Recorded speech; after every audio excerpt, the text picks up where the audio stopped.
Starting continue Shurim and העזר after a long break, past few weeks, and we'll be discussing סימן Memvav onwards.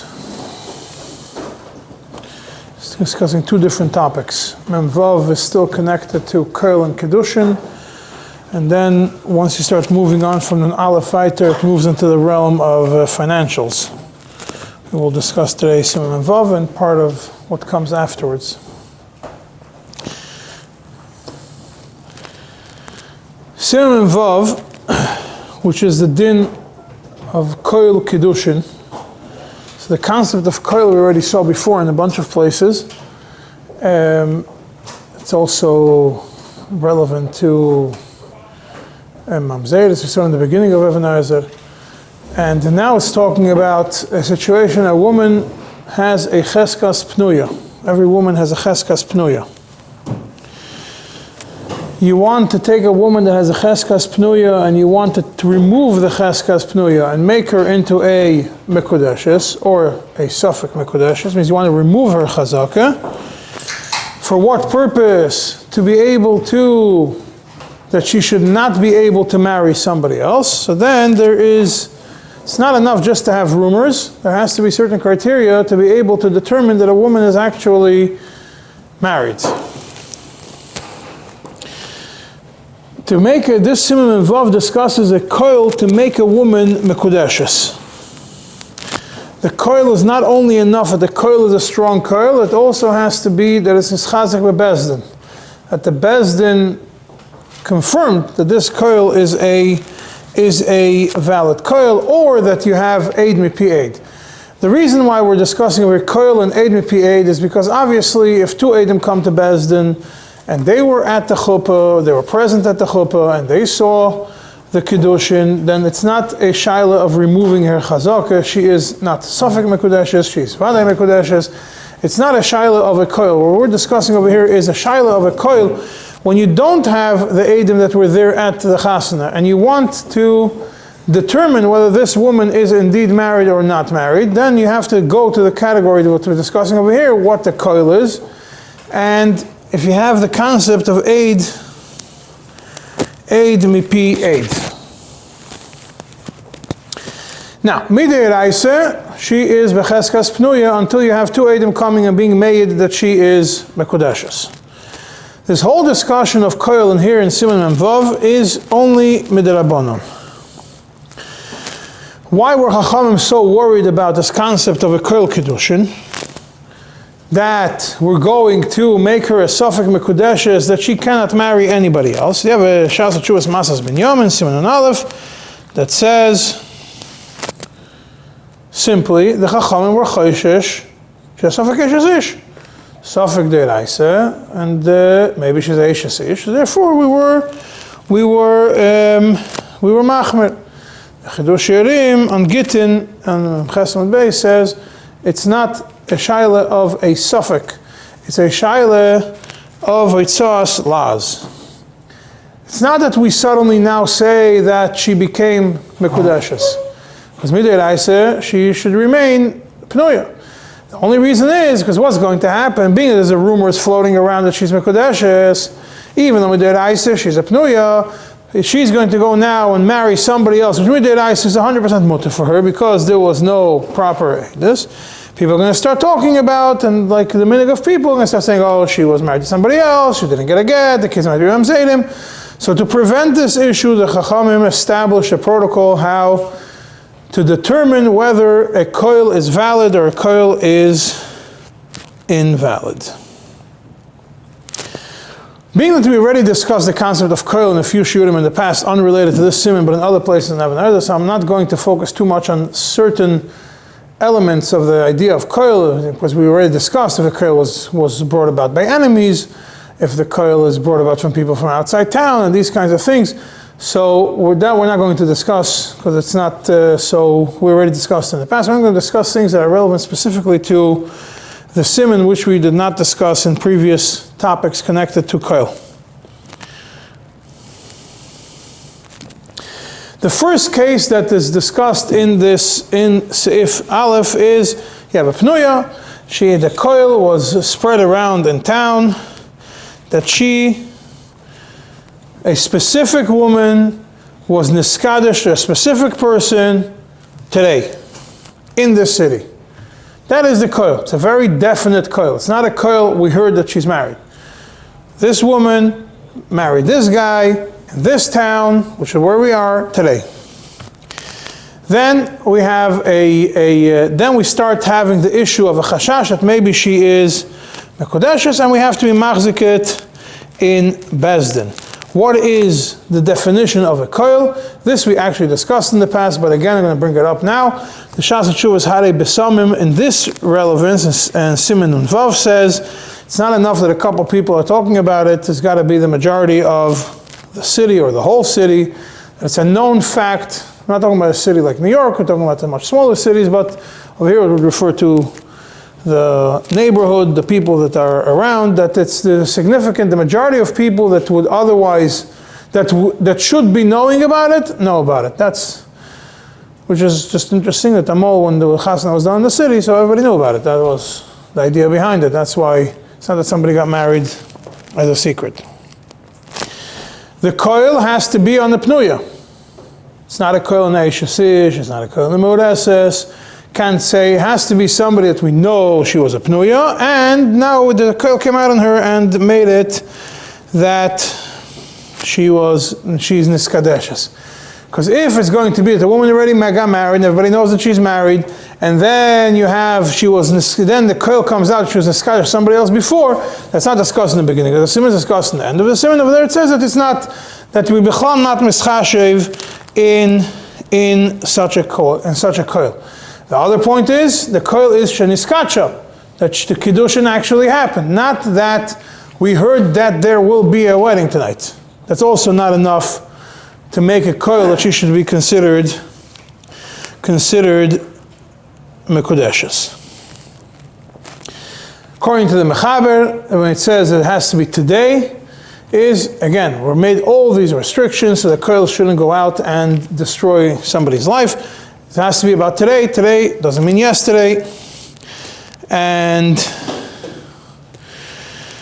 that is the way the Beis Yosef paskins, the Chalkas Mechagik right in the beginning, and the Beis Shmuel paskins the same way, the Marajdan paskins the same way. The Rashba happens to say that even if you don't say Hayoim, as long as you say a specific date, we are still Choishish, and Bezdin still has to do the research on it. The Ramah says that I also have to say it's a specific person. Not only she was niskadesh today, but she was niskadesh today in the city to this and this person. Not we just know that she got married today and we don't know to who. And obviously here, this town, not in any other town. She is Safek Mekudeshes when such a koil comes out and it's confirmed, even if she denies it. The only way that a koil can be, she's ois Safek Mekudeshes, if both parties deny it. That is Atzei Arozim, Aruch HaShulchan, etc. Both of them have to deny it. Both the man and the woman that were named have to deny this concept of that was mentioned. What does it mean that you have to confirm it in Bezdin? You make a Moshev Bezdin and Kabbalah Eidos, and you investigate all the Eidim, etc., and you do it the same way that you're Mekabel Eidos in a regular scenario, in front of 3, not in front of 2. Has to be during daytime, etc. That's Masas Binyamin puts all these restrictions onto it. Now, what is this koil? Right? Because we just discussed what happens when a koil comes out. What is specifically this koil? The Mechaber says that 2 people came and they say, we saw lit candles, we saw prepared beds, we saw people going in and out, we saw women that were happy that their friend got married. Smeichos law, they're happy to her. And these women that were all excited were busy walking around saying, Ploinis, Niskacha, Hayoim. They're excited because she already got married today. Again, not that she was going to be Niskadosh. Excitement begins a few hours before the wedding, but when the Eidim come, you ask them, what did you hear? Did you hear that excitement that she's going to get married? Did you hear excitement that she is married? Then, if they say, we have all this, and we heard a woman walking around all excited that Ploinus got married today to this and this person, then it's fine. Now, obviously, being that it has all the din of a business, you obviously need to have Edom Kshedim, which is what the Beis Shmuel points out, or the Chashulchan points it out. It's not stam random people. Two Edom Kshedim have to come and say that they heard this. And according to the Mechaber, which is the majority of the place can pass like that, it has to be this Eidos has to be the same day that it happened, same day that they heard it. No, they made it happen. Now that's the Beis Shmuel says. No, the Beis Shmuel says as long as they say a specific date, it already works. The Beis Shmuel brings both. They say they heard that day. They heard that day, but they come a few days later and they say it was on this specific date.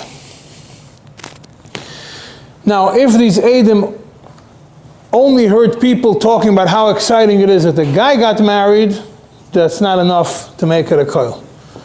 Because again, follow the logic, the concept is to be mafkia, the chazake, her chazake. The fact that they were excited that he's married doesn't make anybody usher to anything, has absolutely no effect. The fact that they're excited that this Pliny ben Pliny got married just means that he's married. Fine, he could marry another woman. He doesn't become usher to marry another woman. And so therefore the smechos, the happiness has to be they're happy for this woman, because we're trying to figure out if this woman is ois cheskas pnuya. And the Taz also points out, the Mechaber says smechos, that they're happy, doesn't just mean that they're walking around just stating that this woman got married, but that they're excited and happy about this also. Now, interesting thing to point out, I did not see in Poskim what would be the din. I didn't see anybody discussing it. What would be the din if two Edom come and they say that they saw a bunch of men excited that a woman got married. It's her cousin or sister or whatever it is. And I didn't see anybody discussing it, so I guess we'll leave it to somebody. If it becomes relevant, when you could write something about it.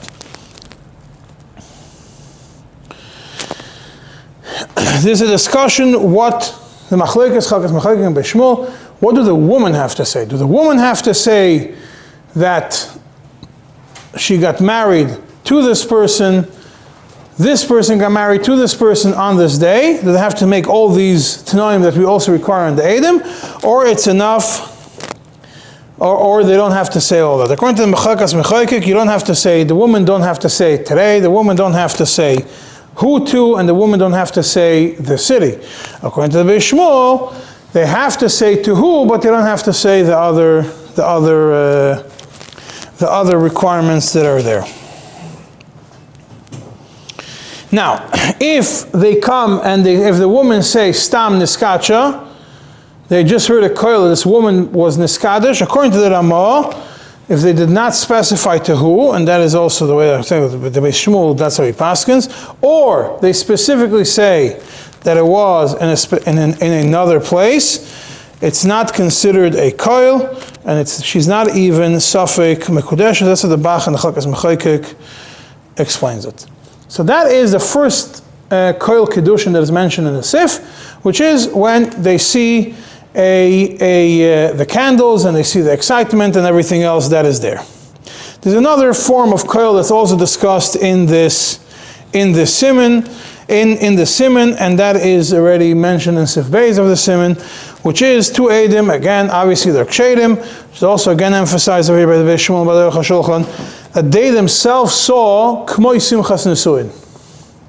They saw some sort of celebration which resembles a wedding, and they heard havore, koil havore, they heard a tumult that Ploinus was neskadish to Pliny. They saw a wedding party, but they were not able to determine what exactly happened over there. And then they also heard the koil havore that there is some kind of that this person got married to this person, and they heard it from somebody specific. When they come to Beis, they ask them, who did you hear it from? They heard from somebody, yeah, that party that you saw was Pliny getting married to Ploinus, and these were the Eidim that were under the chuppah that saw it, and those Eidim are now gone, and then it's considered a koil that she becomes Safek Mekudeshes. Means according to the Mechaber, what you need is over here 2 that heard from 1. 2 people heard, 2 Eidim come and they testify that they heard from 1 person that this man married this woman and this specific day, and they saw K'moi Simchas Nesuin.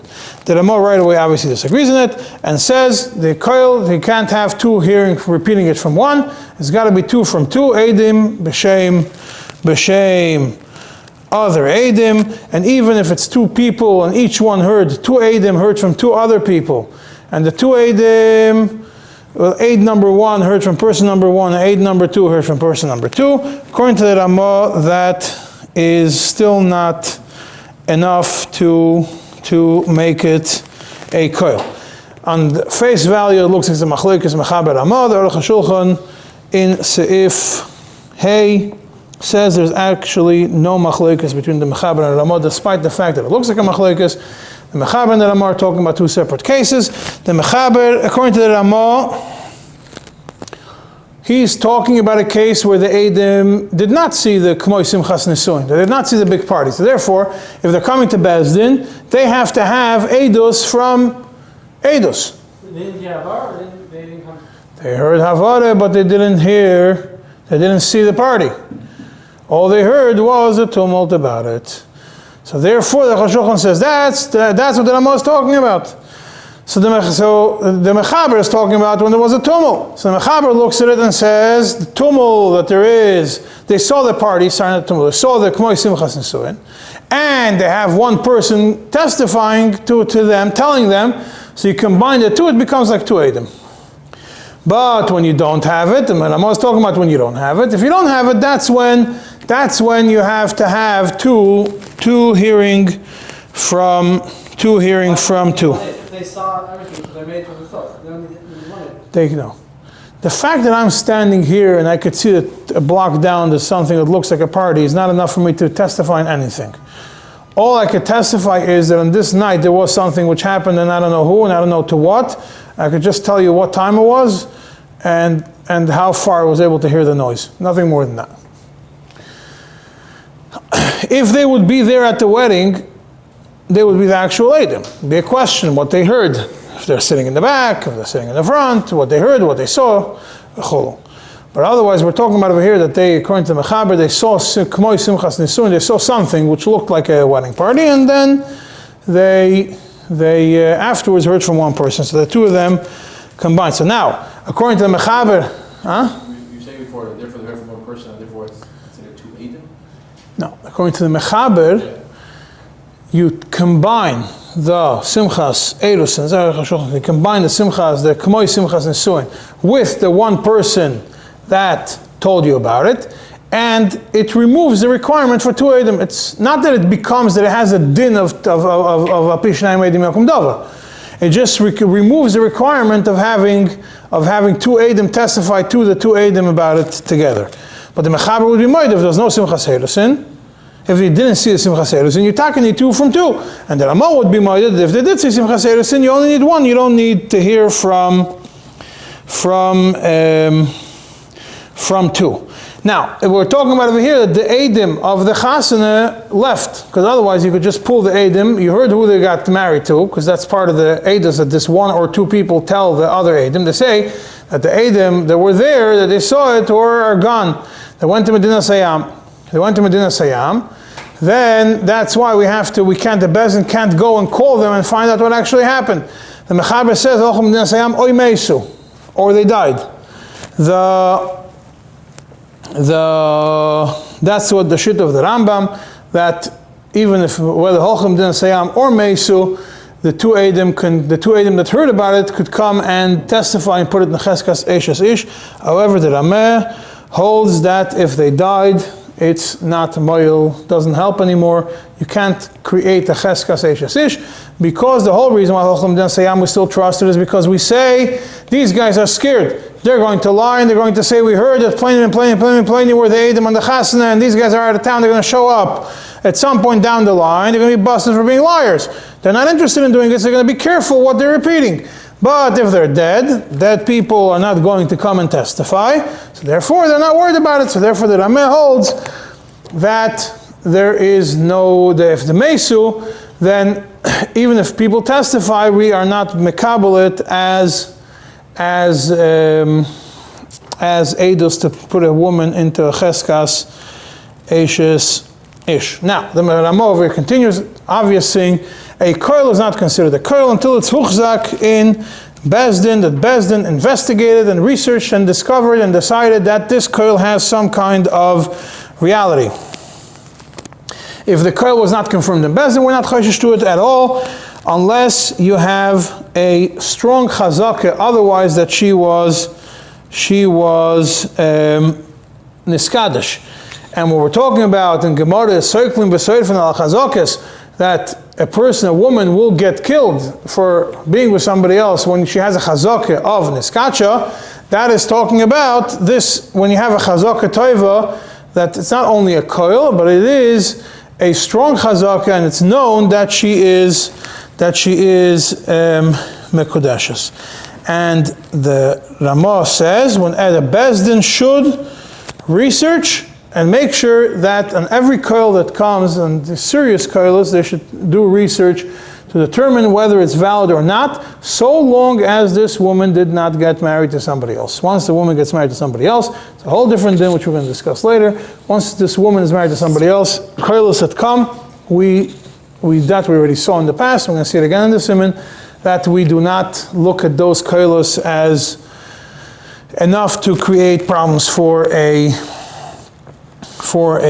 woman. Now, all this is obviously talking about when there is no amasla that justifies why this koil came out. But if an amasla was said at the same time as the koil of קידושין that they heard, then we do not consider bichlal the koil, and she is not even safek mekudeshes. All you do is you go over to her and you ask her, what happened? You ask her, since this is an amasla, the amaslas, I'm not going to get into the specific amaslas now, so some of them are, if there was say it was niskadish, and there's a shaila, if it's, they threw a coin, if it's karevla, if she was able to get the coin or not, or she was niskadish on something which might not have belonged to her, to belong to him, etc. So you have also an amasla which questions the koil from the onset, so therefore you don't have to, in such cases there is no koil, all you do, but you can't just leave it hanging, you ask her, in this scenario you do believe her. What do you ask her, and what does she say that could remove the koil or this questionable thing from her? The answer is, there's a tiv קידושין, Sifkat Mid Beis, that says that she has to say clearly that she is not mekudeshes. If she does not tell the bezdin with clarity, I'm not mekudeshes, she remains in a safek mekudeshes. That's what Tiv קידושין understands the mechaber. But if she herself has no clue what actually happened, if the amasla is valid or not, then you cannot be toil in the amasla, and you have to be choshesh for the koil. But the Tiv קידושין himself says, despite the fact that Shulchan Aruch implies this,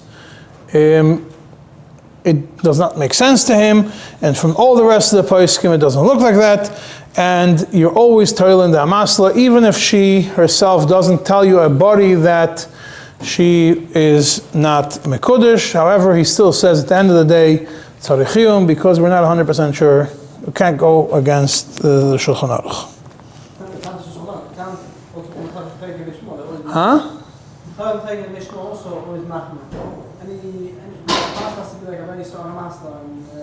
No, the question is, what does a woman have to say?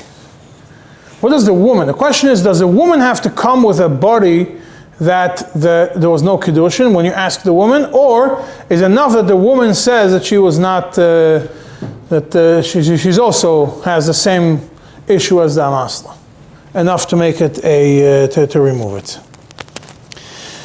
This is all obviously when the amasla comes the same day as the same time as the koil. That's what we're discussing in Sif Gimel. The koil came together with the amasla, and that is the question that we have. But what happens if the koil came? If the amasla came a few days after the koil, then the bezdin has to go and make a determination whether to bichlal consider the koil or not consider the koil. Shulchan Aruch uses the words of kama yamim. Kama yamim, the Ritva says it's 10 days.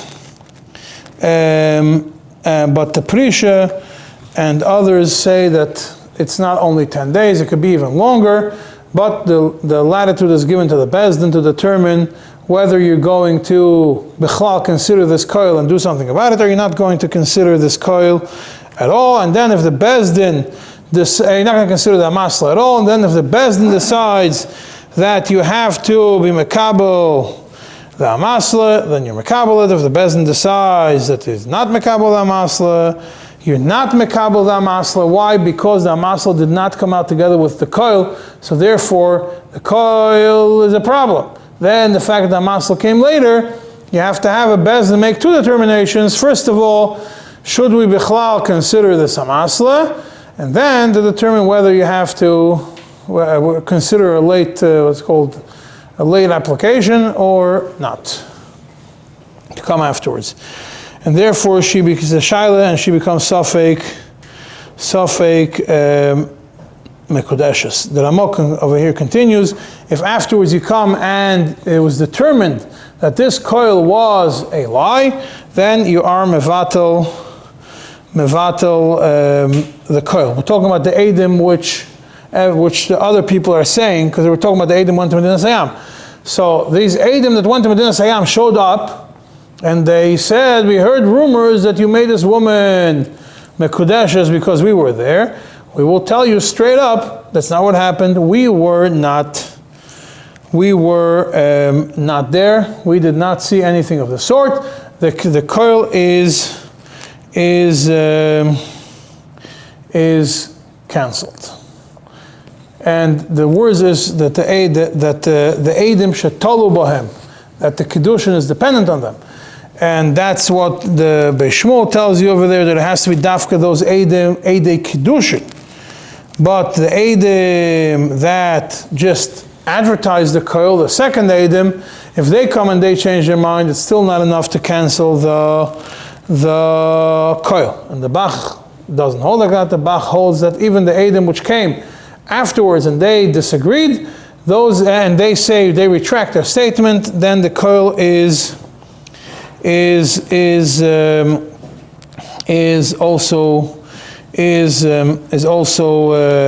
also valid. Now there's a discussion in Gemara. You are mevatel koil, you're not mevatel koil. The Ramos says that today you're not mevatel. B'zman hazeh you're not mevatel any koil. And the reason why we're not mevatel a koil is because we're worried maybe somebody's going to hear about the koil, but he's not going to hear about the bitul koil, and then he's going to see this woman getting married, and he's going to ask her, did you get a get? And she's going to say no, and he's going to start talking about it. The kids are mamzeidim. So therefore, we do not. And there's a chashash. They're going to start talking about that's isur. Therefore, the Rama says today we're not mevatel a koil. However, the Beis Yosef in his Tshuvas says that you are mevatel a koil, and it seems like the Beis Yosef in his Tshuvas in Siman Beis was choizer from what he wrote in his Biur Beis Yosef,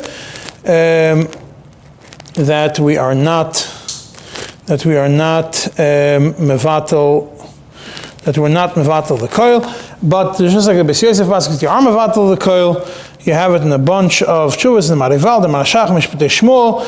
Most importantly for us, that's Tzemach Tzedek and Even Siman Tzadik Aleph,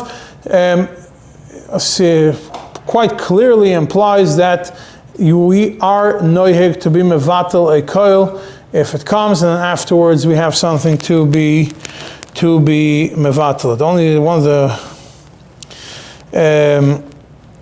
the Marashdam says we're not mevatel the koil, but like I said, the majority of the place can hold that you are mevatel a koil. If the koil came because of sinner or because of ktata, we already know it from other places. People, enemies were the ones that spread out the koil, then obviously you don't have to consider the koil b'chlal, you're mevatel it if you determine it afterwards. The Rama says it also in his chuvas in Siman Lamed. Now, we mentioned in the beginning of the Siman that if the Edom are Medina Sayam, that's when the two other Edom come and say in the name of those Edom Medina Sayam, and then that's when you makabel the koil in this situation. However, what happens if the Edom are not in Medina Sayam? The Edom are 1 town over, 2 towns over. They're within a reasonable research way, and today there's other ways to ask questions. You have electronic means, so the world became a lot smaller, but the idea over there is you bichlal don't consider the koil, you bichlal don't even start believing these two guys. You tell them, you're saying that those two Edom do it. Where are those Edom? Those Edom they live an hour away. No problem, we'll go, we'll call them to Bez, and then we'll find out. Until then, we bichlal don't even consider the concept of a koil to make her a safek mekudeshes. Rather, you're going to ask those Edom, either she's mekudeshes, or she is not mekudeshes. That's what the Marshal says. The Rama concludes a bit something at any place that you don't have to be machmer, you don't be machmer in the koil bichlal. Shaloi litin yad l'reshoyim sheyitziu koilos al b'nai Yisrael le'agnon or leholtzi mehen momen. The Rama, the end of Seif Dalet. And if a koilos start coming out, the Beis Din has a responsibility to shut those koilos down.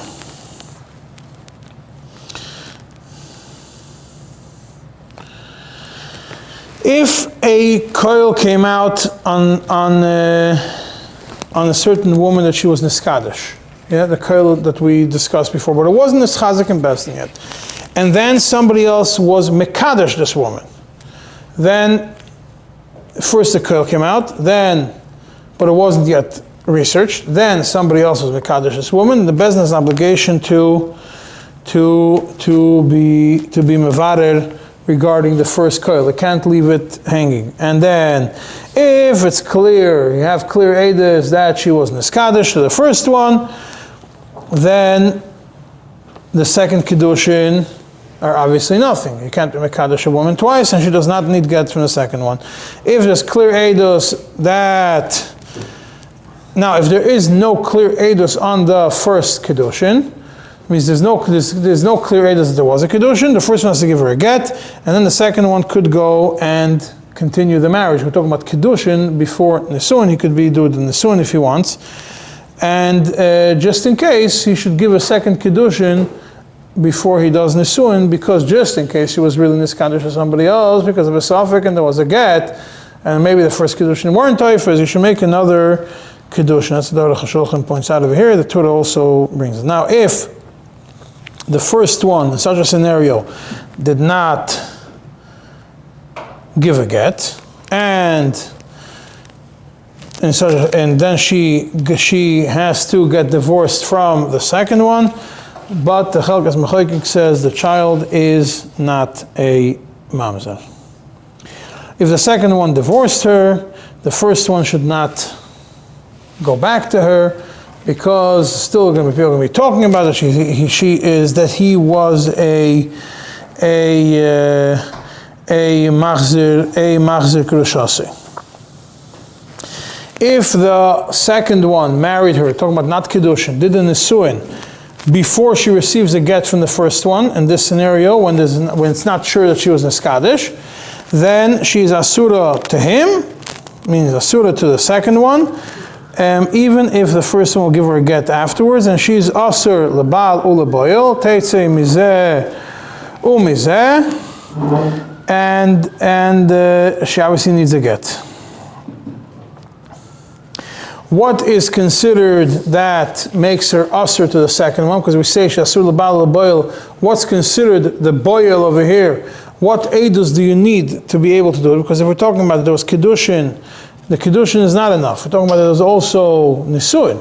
So what eidei nisuin are we talking about over here? The Beis Shmuel points out you need eidei yichud. It's not enough that he just brought her into the chuppah, because the first chuppah is also a suffix. the Bar Heitev brings from the Shas Trus Maras Hasan that by a chuppah, even a chuppah is enough to make her asur to the second one. It's the same thing as Eide Yichud, unless it was a chuppah snidr, because then we know for sure that the chuppah did not result in Yichud. The Shalom Melech on the Rambam says a chuppah is bichlal naroiser, for a very simple reason. The chuppah itself is not toifas in the Eishes Ish. So if she's Eishes Ish, the chuppah was nothing. And if she's not an Eishes Ish, and the chuppah was fine, then obviously she's not a surah to the boil. What happens if a baby is born from this union of the Nisuin happened before there was a get from the first person? So then the Piskei Halacha says the kid is a Safek Mamzer.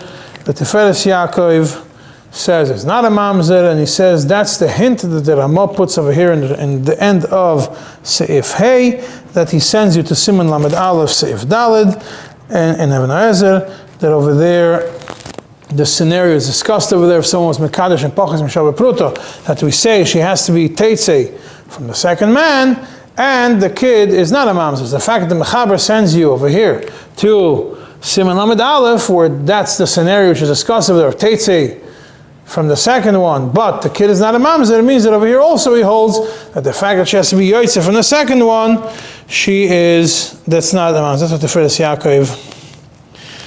the Tiferes Yaakov says. At the end of the Siman, I'm skipping Vav Zayin, the end of the Siman, if a koil comes out after, Tiferes Yaakov is the Safek? No, Tiferes Yaakov says it's for sure not a mamzer. Piskei Halachos, 3 volumes on Hilchos issues.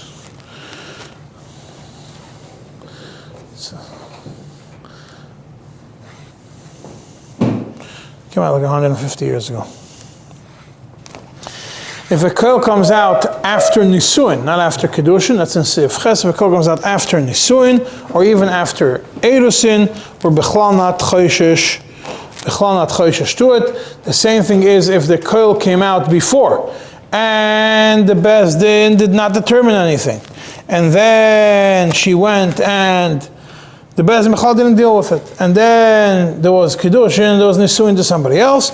The Beis Din doesn't touch it unless she comes and she's moide that she was niskadish to the first one. In that case, you do have a problem, and she has to be yotzeh from the second one. Then she has to be yotzeh from the second one. If obviously if the koil came out first. Now, if somebody walks around and he himself starts saying a koil that he was mekadosh somebody, in such a scenario where the din is, as says, the Beis Din forces him to come to Beis Din, and we do the research of the koil. Don't just go around spreading rumors that you're mekadosh a woman. And if Beis Din sees that this koil is not true, then the Beis Din has to give him the Aruch HaShulchan says miyasrei ma'aseh. You give him make him suffer for what he's doing. If you have a certain scenarios where the second man, that means the Nisuin, he does believe the koil, there is a discussion if it's considered Shavi Nafshei Chaticha De'Sura or not, because ultimately it's not really Chaticha De'Sura. So the Piskei Shi'arim leaves it as a Tzarechiyun. Otherwise, other people B'chlal don't consider it a Shavi Nafshei, because it's not, he considers her an Eishes Ish. He considers that maybe he should, that the koil is something which should be acknowledged. It doesn't mean that he believes that she was married to somebody else. If she was moide, that she was niskadish, and we say that after a koil came out, before the Beis Din determined the koil, and now she married somebody else with nisuin. So then she's moide that she was niskadish to Beis Din. Then, according to Chalkas Mechaykes, Shavi Nafshei Chaticha De'Sura, regardless of how valid the first koil is, and the Beis Shmuel holds that even if she says that she was niskadish, it's still not considered Shavi Nafshei unless the second guy also believes her. Once a woman once there's nisuin, if a woman comes and says she was mezana, that we saw in the past, we don't believe her unless the husband believes her. Or we say, and she wants a quick way out of the marriage. Over here also, if the Beis Shmuel says, if she comes and she says, yeah, it's true, the first curl is valid, I was niskadish to somebody else, then she is not asura unless her current husband, which is the second guy, believes her that she was niskadish. The Atzmes Yosef on קידושין on Atzmes Yosef Bechlal says that this whole thing of believing her never applies if she's in a suah. What was talking about this din is only talking about when she is arusa. But if she's in a suah, then she could say from today to tomorrow that she's moida to the koil. She is completely not believed. And the Aruch HaShulchan over here at the end of Siman Mem Vav says that even if she's moida, she does not become asur. She does not become asur. And says even though the Ramah does mention it, the majority of the poskim disagree with the Ramah, so you don't have to follow the Ramah. That is pretty much Siman Mem Vav regarding koil.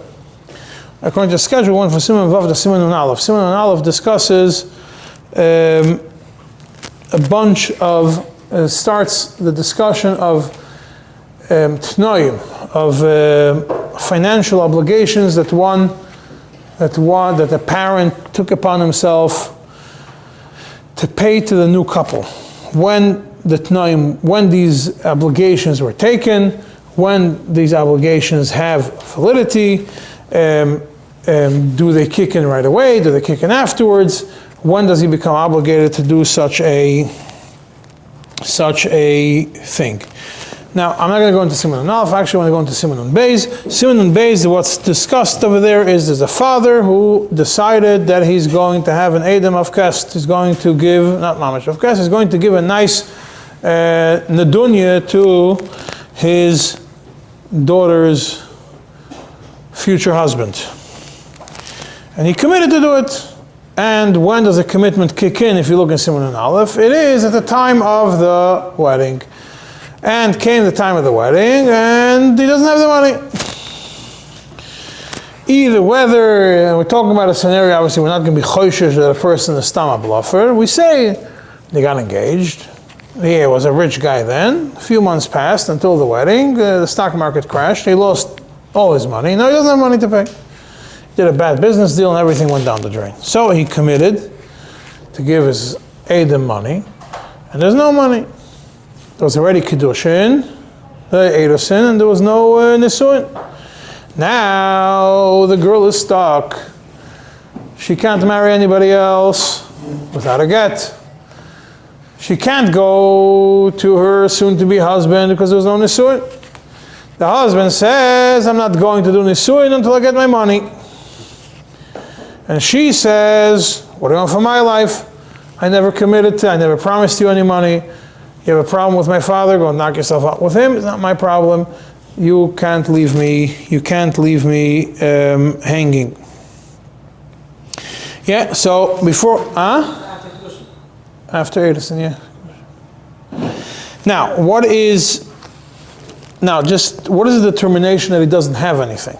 The Beis Shmuel brings over here in the name of the Rosh that the fact that he committed to give a certain amount, he becomes a Baal Choiv, and therefore you sell whatever he has except for his house and the things the house where he lives and the things that he needs to live.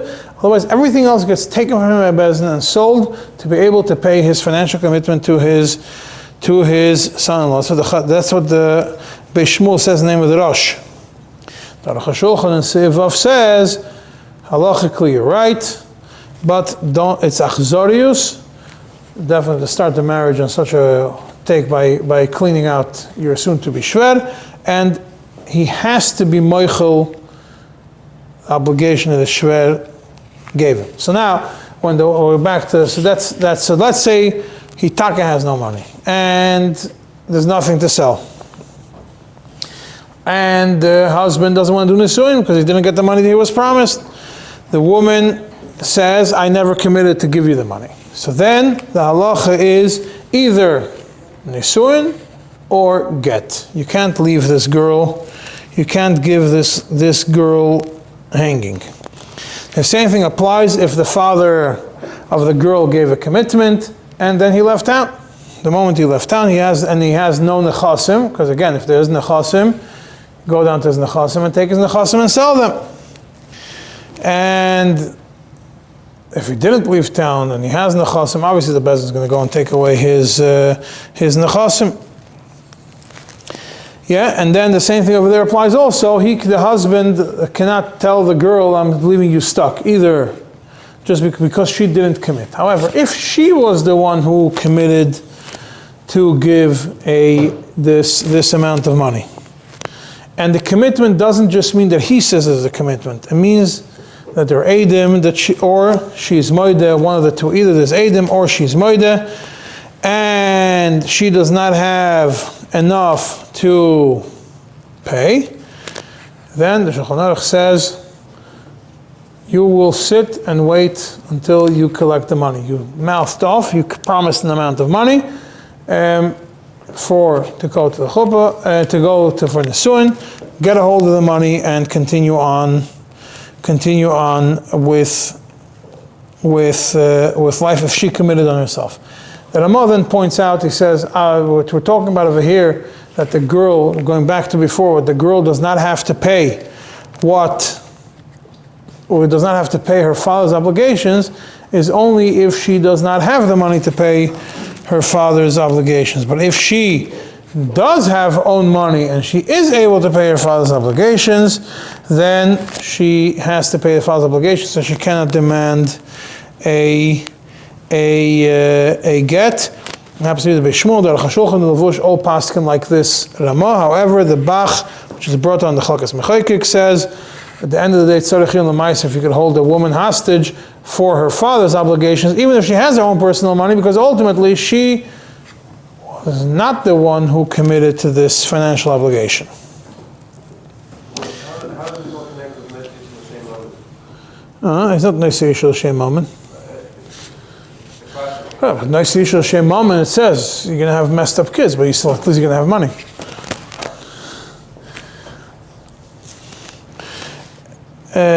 There's a discussion if Neshei Shel Shem Mammon means only L'Shem Mammon, not... Yeah.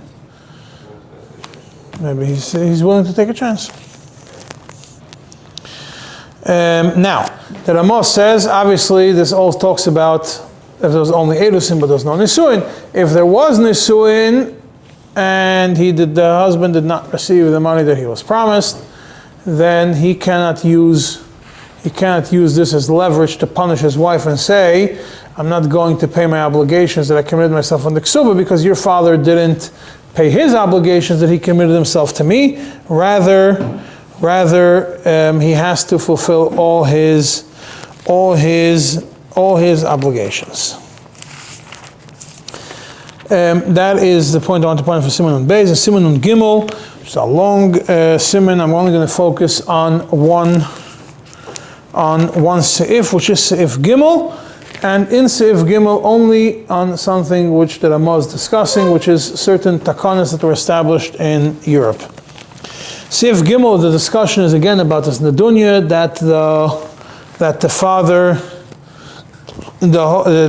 the father promised, and he was supposed to give it. When does he get the money back?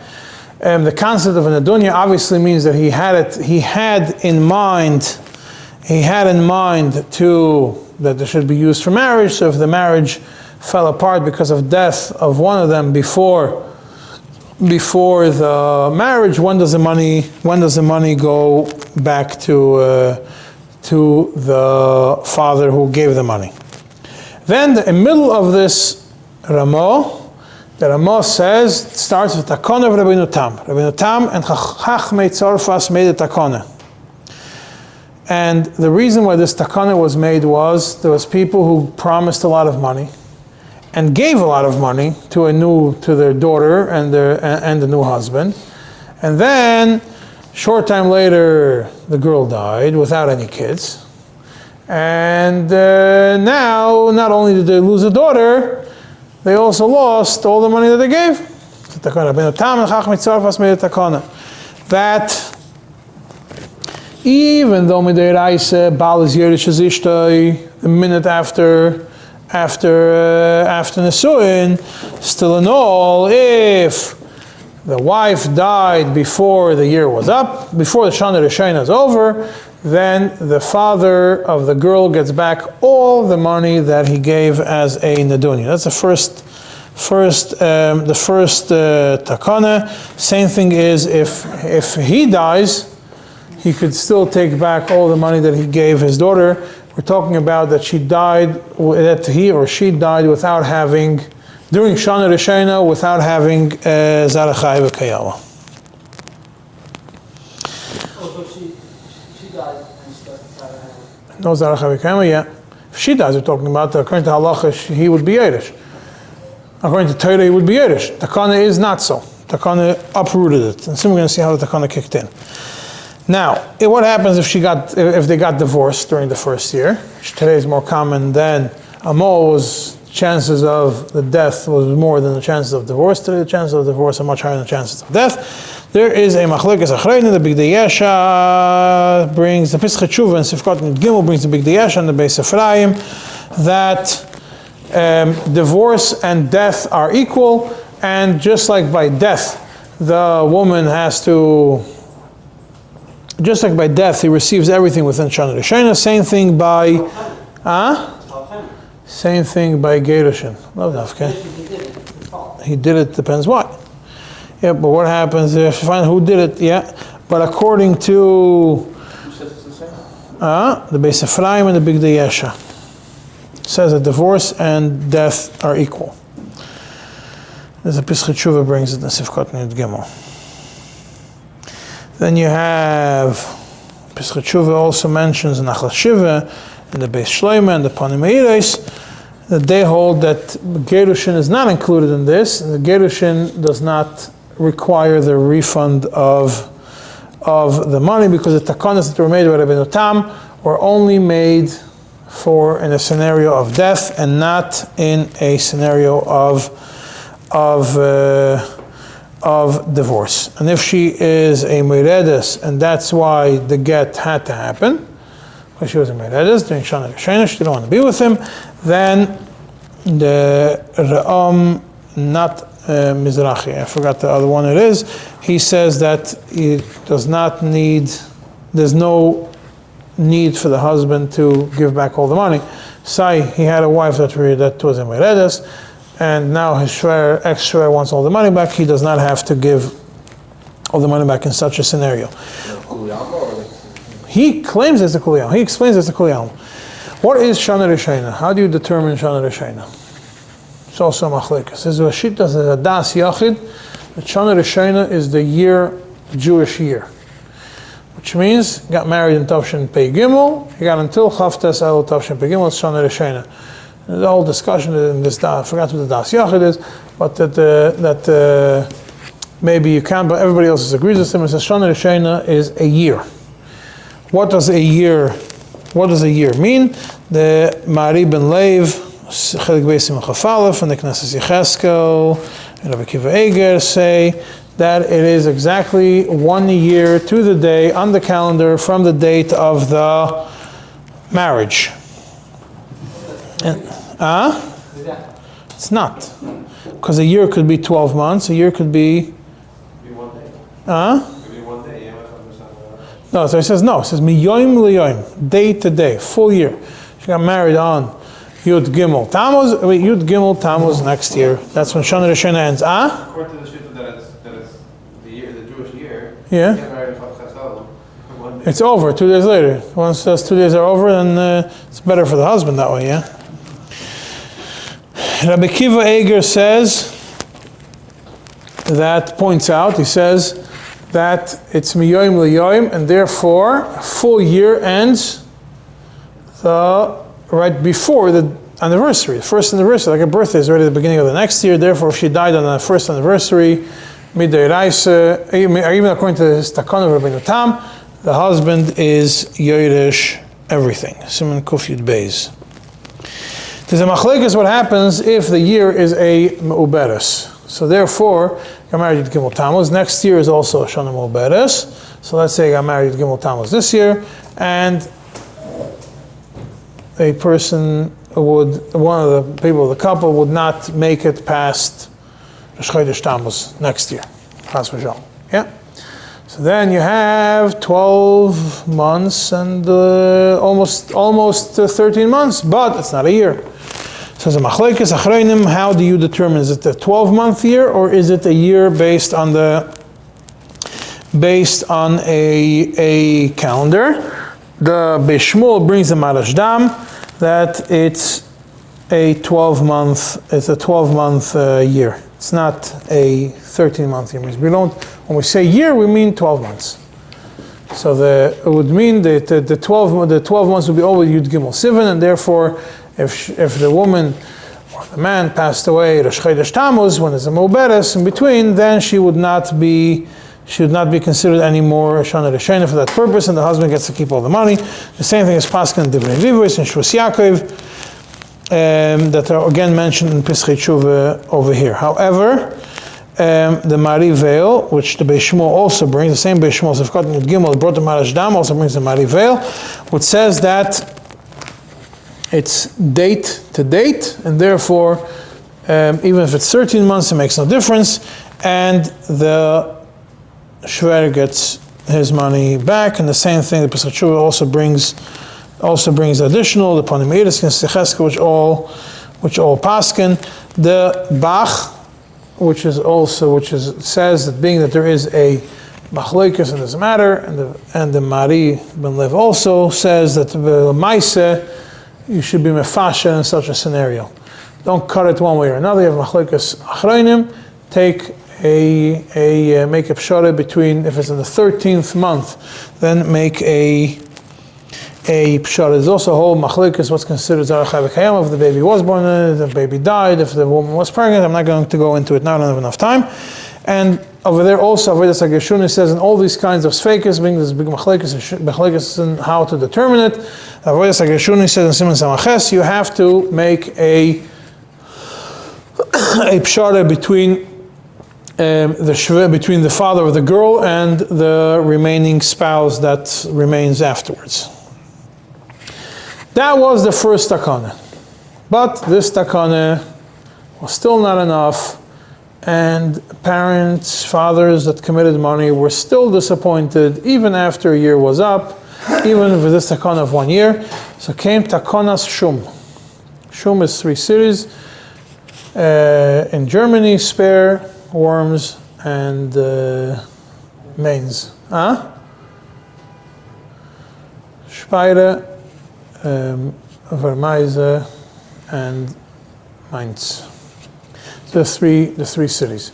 And they made a takana together. They all had the rabbis. The takana was that yes, the first year we're not going to cancel it of Tam's takana. We're adding to it. If the second year, they added that if during the second year, the one of them passes away, and there's no Zara Chai V'Kayama, or there's no kids, then Zara Shakayama, then you do a pshara of half. Not pshara, you do half. The father receives half of it back. And the Ramah mentions this as the Yeshayim, continues as Yeshayim, and then the Ramah says, and that is the minhag. That's the minhag pashut in our countries, and that is why if you look in the Shtar Tanoim, there is umachmas. By us, it's umachmas v'chulu, but the real lashon that's in all the other Shtarei Hatnoim and most of the world, Ashkenazi world, is the machmas. If machmas is going idur v'chulu, that one is going to die, then it's takanas shum. What's going kefit takanas shum v'chulu? But Lubavitch minhag is you just start to machmas v'chulu and you leave it. You don't even mention in the Tanoim a possibility of death without kids within the first year or two of marriage. No, it's in the Tanoim. In the Ksubah? Yeah, the option of him dying? The Ksubah is, yes, mentioned. Doesn't it? It was a machmas v'chulu. So now we don't want to mention them dying. What about the ksuba? Ksuba is a financial obligation for after death. How do you not mention the whole idea of the ksuba is to cover the woman for death. The takonas shum is to cover the shver. Pretty sure there's either one of the different. I don't know. I have to check what they do. Now, what happens? So, how do we look at this? According to halacha, according to the midiraisa, the husband is yoresh his wife. The moment he marries her, he already becomes her yoresh. So, the Chalkas Mechaykek and the Beis Shmuel and Sifkat and Chaf, Beis Shmuel say that everybody who gets married in their countries gets married according to the minhag, which means they get married al tanai of accepting takonas Rabbeinu Tam and takonas Shum. So therefore, according to the Chalkas Mechaykek, if, not the Beis Shmuel, because the Beis Shmuel himself is going to have a different opinion, Chalkas Mechaykek, if the person afterwards claims that he was not aware of it, the Chassan claims he was not aware of it, then he has no recourse. Too bad. You married based on this. The Beis Shmuel says, yes, you married based on this, but if he was not aware of this minhag, then he is not obligated. The lav dafka that he was married based on that, and he could claim that he is yoresh. He is yoresh midiraisa, and the Shachan Chesh Mishpat Tzimam Beis Paskins the same way. The Pesach Tshuva brings Shas Tshuva Chen, that makes a middle ground between these two opinions, and says about takonas Rabbeinu Tam, nobody is neman to say that he did not know about it.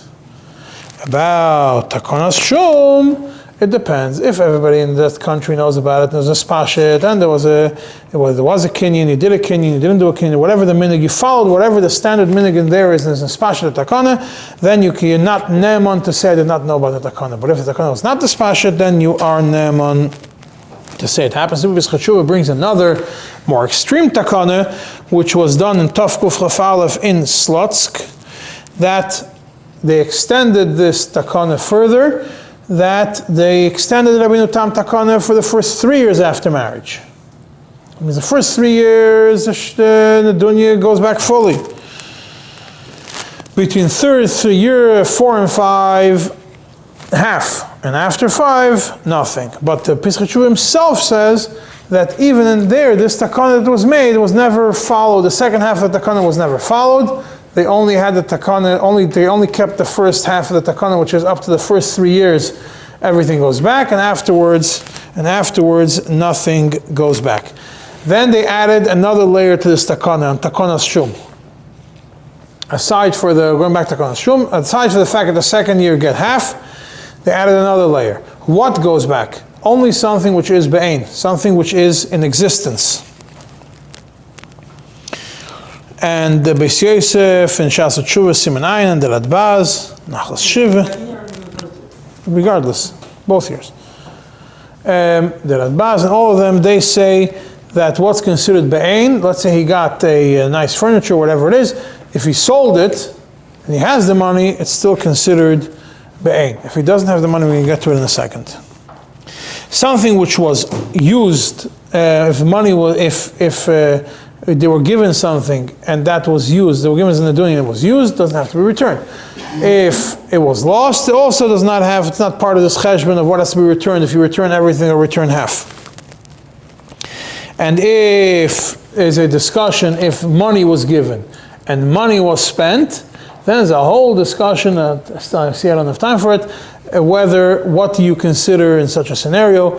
Do you look and you say that money is an asset that could go back, that you say, or you say the money was lost, or you say the money that he lost was really his own money, but the money of the Nidonיא still remained, because if a person has $50,000 in the bank, and he invested, and that's a person received $30,000 in Nidonיא, and he had $20,000 of his own money before, and he went into a bad business deal, and he put in $40,000, and he lost all the $40,000.